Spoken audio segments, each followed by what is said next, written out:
Oh, I don't know. I bet you there are people who heard it. We'll have to call up all of our 3 listeners and find out if they were able to make it out, you know. People have the power, and I forgot to turn the chat room on.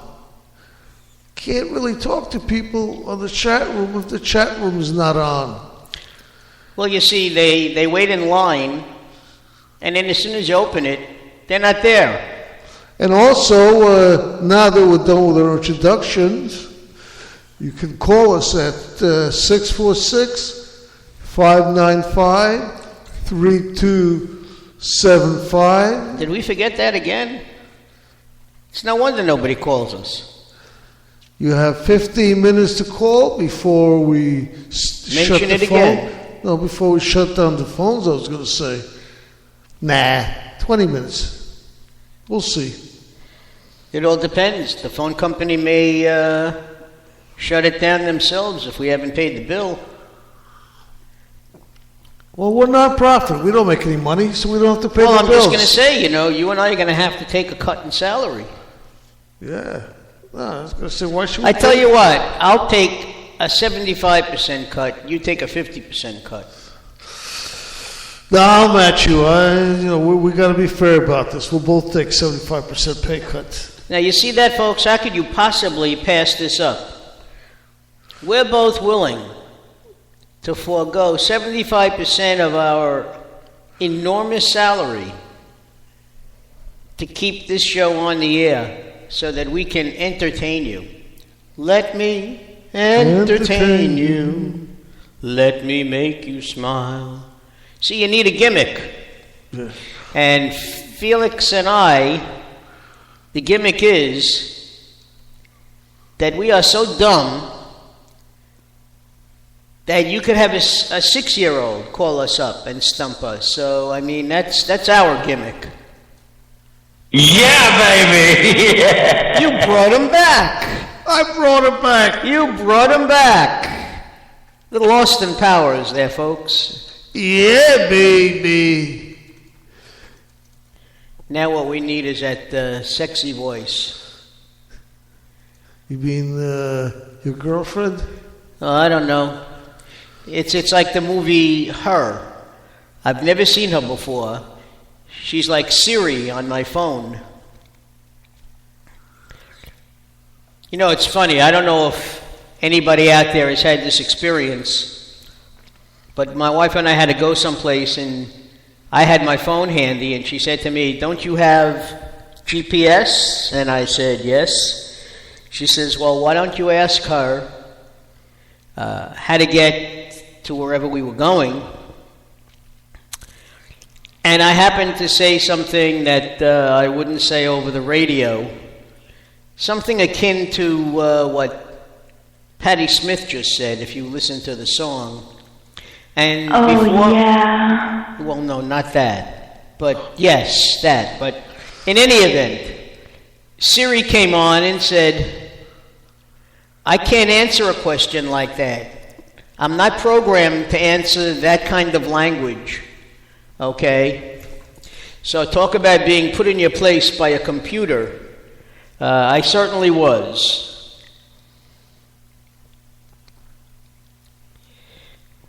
You know, I don't know what to say.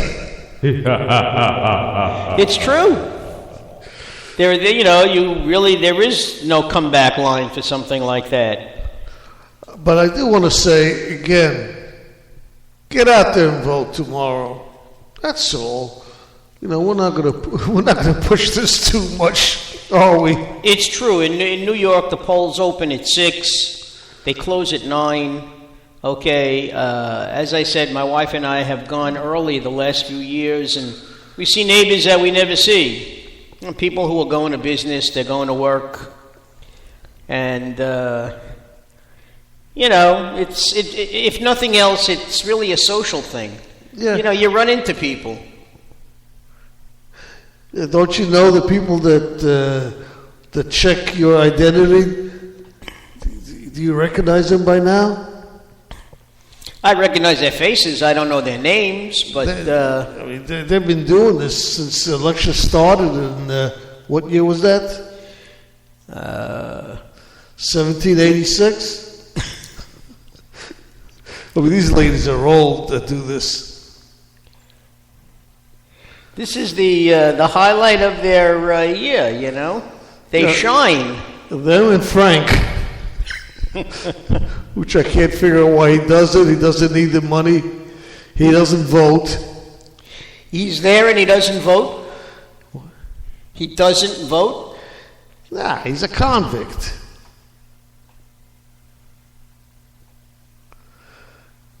Then I don't know if he is. I mean, I don't know.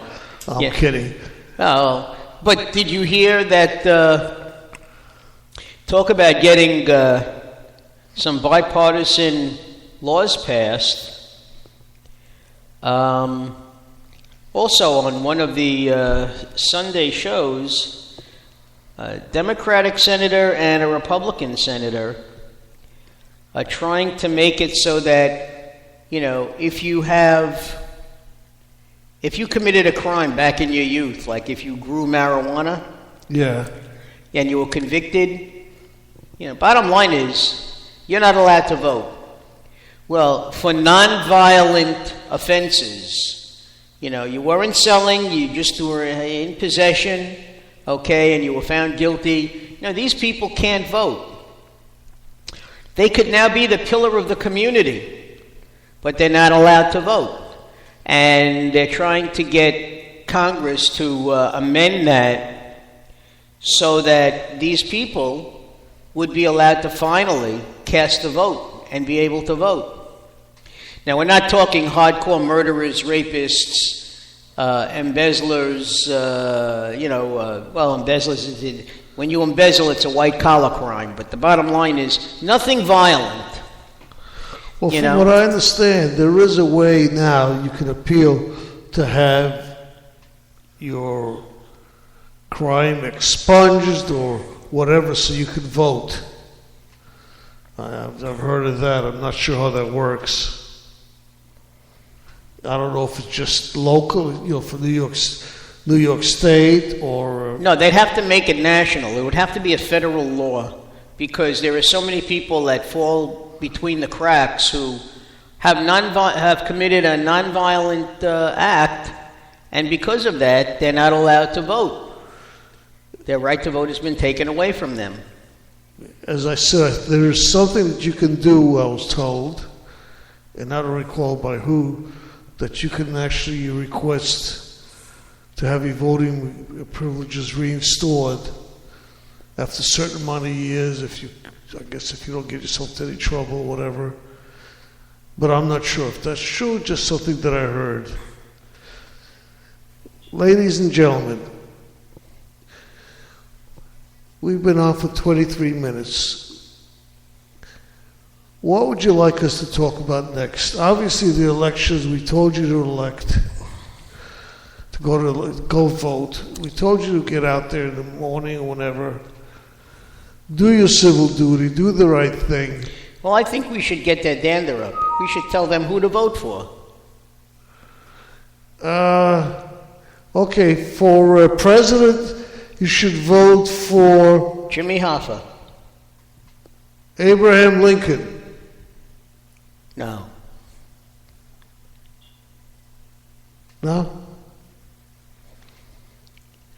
You know, I wonder if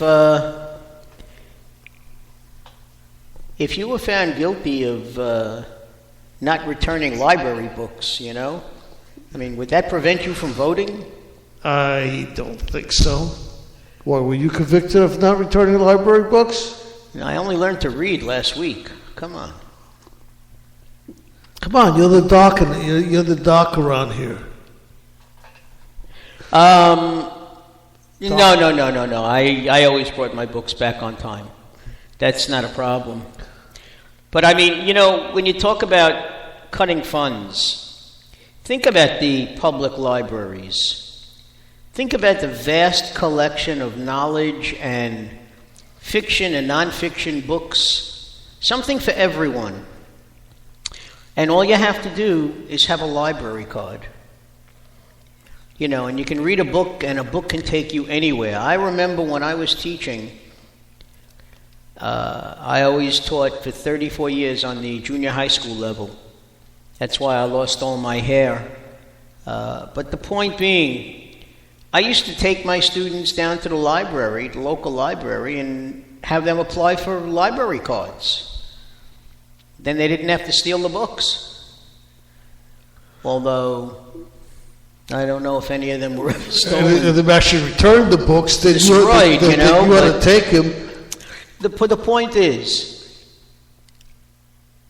you can travel the world without ever leaving your bedroom or your home by reading a book.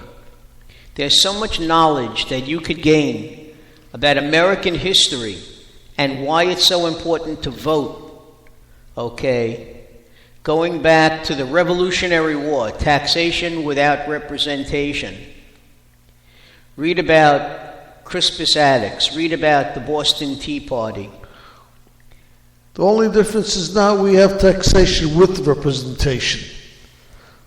Well, it's, you know, what can I say? It happens to be true. You know, the IRS, that dreaded April 15th date that everyone has in mind, you know, everybody looks forward to Thanksgiving and Christmas and New Year's, but the first thing that goes in the mail after January 1st are the new tax forms. They go to your post office. We used to get them in the mail, but now everything is electronic and done by computer. You know, and you do get your W-2s, you know, for, that's mailed out usually in February, January, February.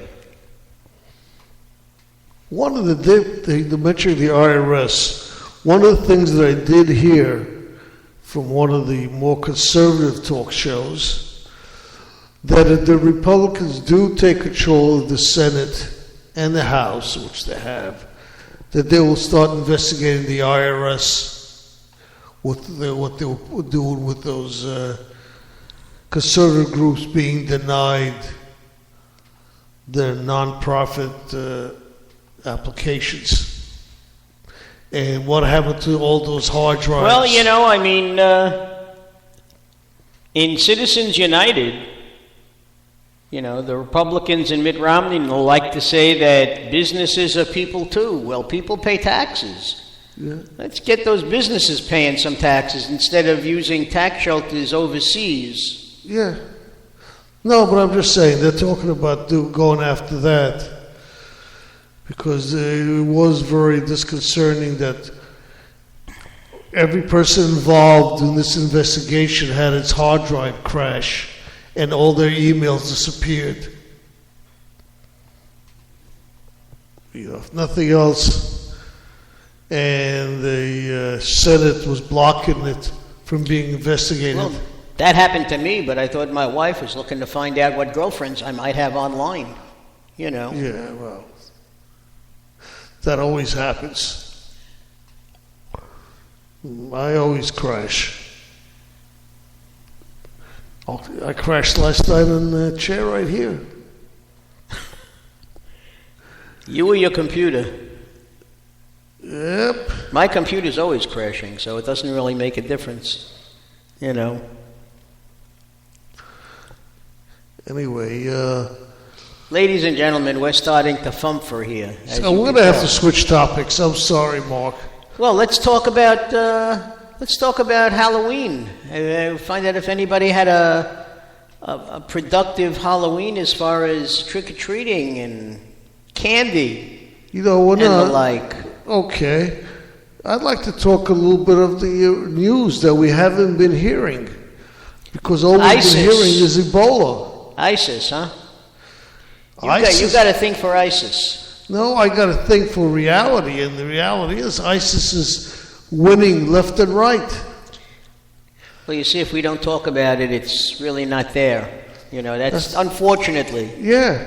I mean, they they're, I think, 4 miles from the Turkish border now.